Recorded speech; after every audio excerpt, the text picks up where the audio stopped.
Happy May the 4th, everybody. Today we're going to be talking about Tales of the Underworld, the 6 episodes that just got released on Disney+. I've seen them all and we've got to talk. I'm starting to really love these Tales series that we're getting, and this is no different. Before we get started, if you guys could hit that subscribe button, we're on the road to 3,000 subs and we're getting very close. I'm Spider-Man.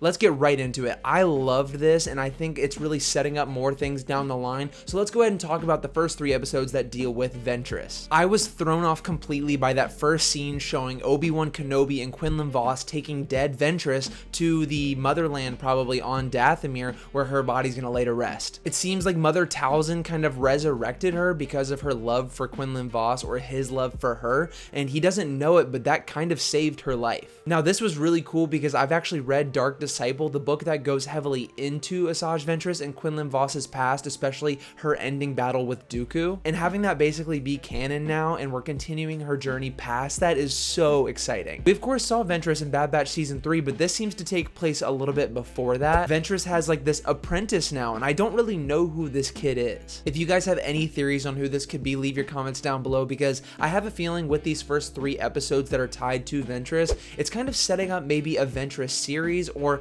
room for her to pop up in another animated project. We know that we have a Darth Maul show coming out, so I wouldn't be surprised at all if we got Ventress in that because of the relation to Count Dooku and the Sith and the Clone Wars. Also, I just have to say, every time we see something new in the Clone Wars animation style, it just keeps looking better, sharper, crisper, and more lifelike. I absolutely love the Clone Wars style, and it feels like that's just the natural look for Star Wars. While these first 3 episodes, in my opinion, kind of set up a future Assaj Ventress storyline, it does tell a complete story, but it's really the episodes 4, 5, and 6 focusing on Cad Bane that really sell a complete narrative. We see this guy at the beginning of episode 4 who looks a lot like Cad Bane. He's got the hat, he's got the toothpick, but he's actually spying on these 2 kids so they can help him rob this place. These 2 kids are street rats. They don't have any money, they don't have any families, and they're just basically sticking together to survive. This guy who looks like Cad Bane takes the 2 kids, one of them being the real Cad Bane, under his wing, and we basically get an origin story. I never really thought about getting an origin story for Cad Bane, and this was just such a nice surprise. Basically, these 2 friends start at the same place but choose completely different life paths. We have Cad Bane, who becomes a bounty hunter, and then we have the other guy who was his best friend, who he left behind to join the bounty hunters, becoming a police officer. There's a big showdown, there's a love interest involved, and a child that could possibly be his.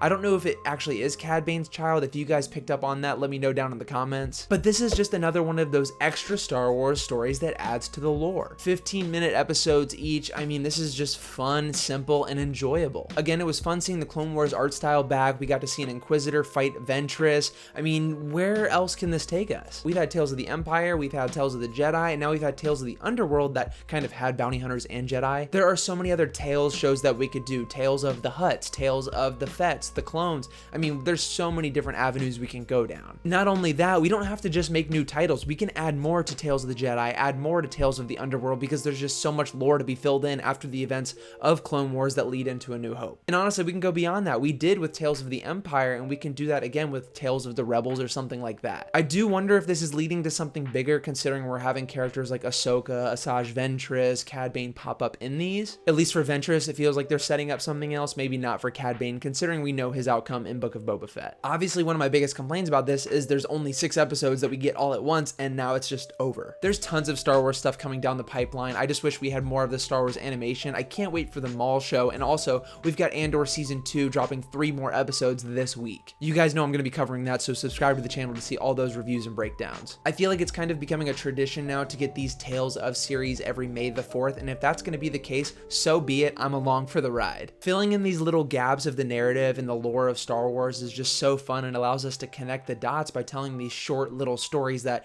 again, like the Clone Wars, teach us very valuable life lessons. I know this is kind of a short video, but I want to know what you guys thought about Tales of the Underworld. Do you see this evolving into something different, maybe a bigger series, or would you like them to continue the Tales series, just adding more entries? Thank you guys so much for watching this video. We're going to be dropping so much Star Wars and Marvel content over the next several days. There's so much to break down and cover, so I will see you all very, very soon.